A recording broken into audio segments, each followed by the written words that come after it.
എല്ലാവർക്കും നമസ്കാരം. ഇന്ന് നമ്മൾ 10ാം ക്ലാസ്സിലെ 3ാമത്തെ ചാപ്റ്ററിന്റെ 9ാമത്തെ വീഡിയോയിലേക്കാണ് പോകുന്നത്. ടെക്സ്റ്റ് ബുക്കിലെ സം ഓഫ് എൻ ടേംസും ആയി ബന്ധപ്പെട്ട കുറെ ആശയങ്ങൾ നമ്മൾ പഠിച്ചിരുന്നു. അതുമായിട്ട് ബന്ധപ്പെട്ട് ടെക്സ്റ്റ് ബുക്കിലെ 7ാമത്തെ ചോദ്യമാണ് നമ്മൾ ഇന്ന് ഡിസ്കസ് ചെയ്യുന്നത്. 7ാമത്തെ ചോദ്യം ഇതാണ്: how much more is the sum of first 25 terms of the arithmetic sequence 15, 21, 27 etc. than the sum of the first 25 terms of the arithmetic sequence 7, 13, 19 etc. അതായത് 7, 13, 19 etc. എന്ന സീക്വൻസിന്റെ 25 ടേമിന്റെ സമ്മിനേക്കാൾ എത്ര കൂടുതലാണ് 15, 21, 27 etc. എന്ന അരിത്തമാറ്റിക് സീക്വൻസിന്റെ 25 ടേമിന്റെ സം. അപ്പോൾ ഇവിടെ നോക്കിക്കേ, ഈ രണ്ട് സീക്വൻസിലും കോമൺ ഡിഫറൻസ് സെയിം ആണ്. 15, 6, 21, 21, 6, 27. ഇവിടെ 7, 6, 13, 13, 6, 19 ഫസ്റ്റ് ടേം ഡിഫറൻ്റ് ആണ്. അപ്പോൾ ഇങ്ങനെ വരുമ്പോൾ ഈ സീക്വൻസിന്റെ സമ്മിന്റെ ഡിഫറൻസ് നമുക്ക് രണ്ട് രീതിയിൽ ചെയ്യാം. ഒരു രീതി എന്ന് പറഞ്ഞാൽ ആദ്യത്തെ സീക്വൻസ് എടുക്കുക, ഫസ്റ്റ് ടേം അറിയാം, കോമൺ ഡിഫറൻസ് അറിയാം, ആൾജിബ്രിക് ഫോം കണ്ടുപിടിക്കുക, സം കണ്ടുപിടിക്കുക, 25 ടേമിന്റെ സം കണ്ടുപിടിക്കുക, സം ഓഫ് 25 ടേംസ് കണ്ടുപിടിക്കുക. അടുത്ത സീക്വൻസ് എടുക്കുക, സം ഓഫ് 25 ടേംസ് കണ്ടുപിടിക്കുക, തമ്മിൽ കുറയ്ക്കുക, നമുക്ക് ആൻസർ കിട്ടും. പക്ഷെ ഇവിടെ നമുക്ക് വളരെ വേറെ ഒരു കുറച്ച് എളുപ്പമുള്ള മാർഗമുണ്ട്. നോക്കാം നമുക്ക്. നോക്കിയേ, ഇവിടെ ആദ്യത്തെ സീക്വൻസ് ഇതാണ് 15, 21, 27 എക്സെട്ര. അതായത് ഈ സീക്വൻസിന്റെ സം ഈ സീക്വൻസിന്റെ സമ്മിനേക്കാൾ എത്ര കൂടുതലാണെന്നാണ് നോക്കട്ടെ. അപ്പൊ അതിന്റെ എളുപ്പവഴി എന്താ വെച്ചാൽ ഓരോ ടീമും എത്ര കൂടുതലാന്ന് നോക്കിയേ. ഇപ്പൊ 15 7 കുറച്ച് എത്രയാ? 15 7 കുറച്ചാൽ 8, 21 13 കുറച്ചാലും 8, 27 19 കുറച്ചാലും 8. അങ്ങനെ 25 ടേം എടുക്കുമ്പോൾ എത്ര 8 വരും? ഇതിൽ 25 ടേംസാ ഉള്ളത്. 25 ടേംസിന്റെ സമ്മിന്റെ ഡിഫറൻസ് ചോദിച്ചിരിക്കുന്നത്. ഓരോ ടേമും 8 വീതം കൂടുതലാണ്. ആദ്യത്തെ സീക്വൻസിലെ ഓരോ ടേമും രണ്ടാമത്തെ സീക്വൻസിലെ ഓരോ ടേമിനേക്കാൾ 8 കൂടുതലാണ്. അപ്പൊ 25 ടേംസിന്റെ സം എടുക്കുമ്പോൾ 25 8, difference between the terms is 8 അല്ലേ? അപ്പൊ അങ്ങനെ 25 ടേം എടുക്കുമ്പോൾ 25 8 ഉണ്ടാവും. അപ്പോ സമ്മിന്റെ ഡിഫറൻസ് എത്രയായിരിക്കും? the difference of the sum is equal to 25 times 8. അതായത് ഈ 8 25 എണ്ണം ഉണ്ടാവും. ഓരോ ടേമും 8 വീതം കൂടുതലാണ്. അപ്പൊ ഇതിനേക്കാൾ 8 കൂടുതലാണിത്, ഇതിനേക്കാൾ 8 കൂടുതലാണിത്, ഇതിനേക്കാൾ 8 കൂടുതലാണ്. അങ്ങനെ 25 ടേം എടുക്കുമ്പോൾ 25 ടേം ഇതുപോലെ 8 വീതം കൂടുതലാണ്. അപ്പൊ അതിന്റെ സം എടുക്കുമ്പോൾ 25 8 200 കൂടുതലായിരിക്കും ഒന്നാമത്തെ സീക്വൻസിന്റെ സംഭവം. അപ്പോൾ difference of the sum of 25 terms of the first sequence and sum of 25 terms of second sequence is difference of first term into 25 into 8. അതായത് 200 ആണ് നമ്മുടെ ഡിഫറൻസ്. അല്ലാതെ നമ്മൾ മറ്റേ രീതിയിൽ ചെയ്താലും കിട്ടും. അച്ഛൻ ലെങ്തി ആണ്. 25 ടേമിന്റെ സം കാണുക, ഇവിടെ 25 ടേമിന്റെ സം കാണുക, ഡിഫറൻസ് എടുക്കുക, 200 തന്നെ കിട്ടും. ഇത് നമുക്ക് മനസ്സിൽ തന്നെ കണക്കൂട്ടാൻ പറ്റുന്നതാണ്. ഓരോ ടേമും 8 വീതം കൂടുതലാണ്. കണ്ടോ? ഓരോ ടേമും 8 വീതം കൂടുതലാകുമ്പോൾ 25 ടേം എടുക്കുമ്പോൾ 25 8 200 കൂടുതലായിരിക്കും. അപ്പോൾ അതാണ് ഇതിന്റെ ആൻസർ. ക്ലിയർ ആയോ പറഞ്ഞത്? ഓക്കെ, അടുത്ത ചോദ്യത്തിട്ട് പോവാം.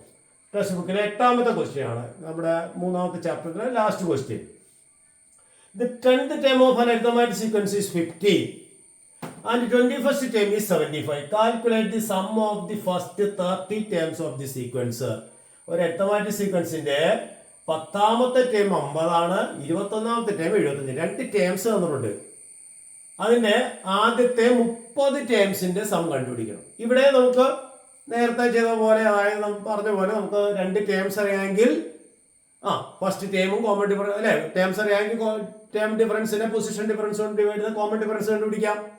അപ്പോൾ 21st ടേമിൽ നിന്ന് 10th ടേം കുറച്ചിട്ട് 21 - 10 കൊണ്ട് ഡിവൈഡ് ചെയ്ത് കഴിയുമ്പോൾ കിട്ടുന്നതാണ് അതിന്റെ കോമൺ ഡിഫറൻസ്. പിന്നെ കോമൺ ഡിഫറൻസ് കിട്ടിയ ഫസ്റ്റ് ടേം കാണാം. ഫസ്റ്റ് ടേമും കോമൺ ഡിഫറൻസും അറിയാമെങ്കിൽ നമുക്ക് ടേംസിന്റെ സം കണ്ടുപിടിക്കാം. അങ്ങനെ ചെയ്യാം. പക്ഷെ ഇവിടെ നമുക്കൊരു എളുപ്പവഴിയുണ്ട്. 10th ടേം എത്രയാണ് തന്നിരിക്കുന്നത്?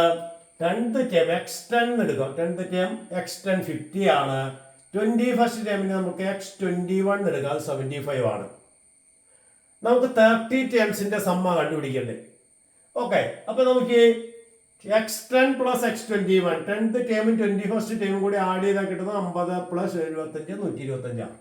ഇവിടെ നോക്കിയേ, 10ഉം 21ഉം കൂട്ടിയാൽ 31.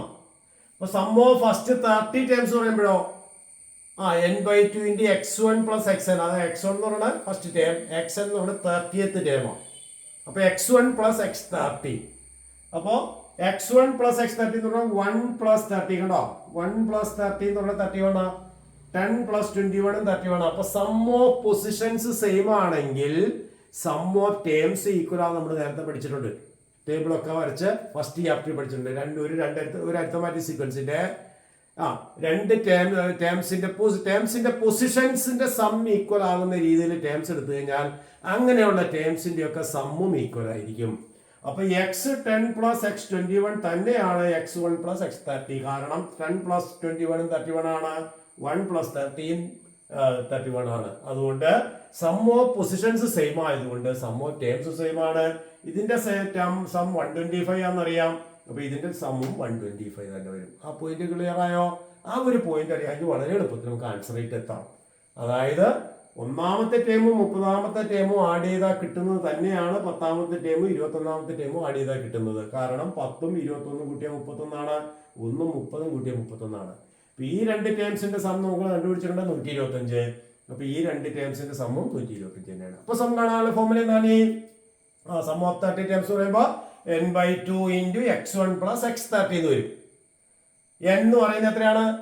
30 ടേംസ്. അപ്പൊ 30/2 ഇൻറ്റു x1 പ്ലസ് x30 ആണ് കണ്ടോ 125. അതായത് ആദ്യത്തെയും അവസാനത്തെയും ടേമുകളുടെ സം എന്ന് പറയുന്നത് ഫസ്റ്റ് ടേമും ലാസ്റ്റ് ടേമിന്റെ സം എന്ന് പറയുന്നത് 125 ആണ്. സം കാണാനുള്ള formula n/2 into first term plus last term. First term plus last term എന്ന് പറയുന്നത് 125. സം നമ്പർ ഓഫ് ടേംസ് 30 ആണെന്നറിയാം. സം ഓഫ് ഫസ്റ്റ് 30 ടേംസ് ചോദിച്ചിരിക്കുന്നത്. അപ്പൊ 30/2 ഇൻറ്റു 125 അതായത് 15 ഇൻറ്റു 125. 15 ഇൻറ്റു 125 മൾട്ടിപ്ലൈ എത്ര കിട്ടും? 1875. കണ്ടോ, വളരെ എളുപ്പത്തിൽ ശരിക്കും നമുക്ക് മനസ്സിൽ കണക്കൂട്ടി ചെയ്യാവുന്ന ഒരു ചോദ്യമാണിത്. പക്ഷെ ആ ഐഡിയ കിട്ടണം. അതായത് സം ഓഫ് ടേംസും സം ഓഫ് പൊസിഷൻസ് സെയിം ആവുന്ന ടേംസുകളുടെ സമ്മും ഈക്വൽ ആണെന്നുള്ള ആ പഠിച്ച പ്രോപ്പർട്ടി ഓർമ്മയുണ്ടെങ്കിൽ വളരെ എളുപ്പത്തിൽ നമുക്ക് ഇതുപോലെ ചെയ്യാൻ പറ്റും. അപ്പോൾ ഇതെല്ലാവർക്കും മനസ്സിലായെന്ന് വിചാരിക്കുന്നു. ആ ടെക്സ്റ്റ് ബുക്കിലെ ലാസ്റ്റ് പ്രോബ്ലം, ആ ചാപ്റ്ററിന്റെ ലാസ്റ്റ് പ്രോബ്ലം ആണ് നമ്മൾ ഡിസ്കസ് ചെയ്തത്. അപ്പോൾ ഇതെല്ലാവർക്കും മനസ്സിലായെന്ന് വിചാരിക്കുന്നു. Thank you.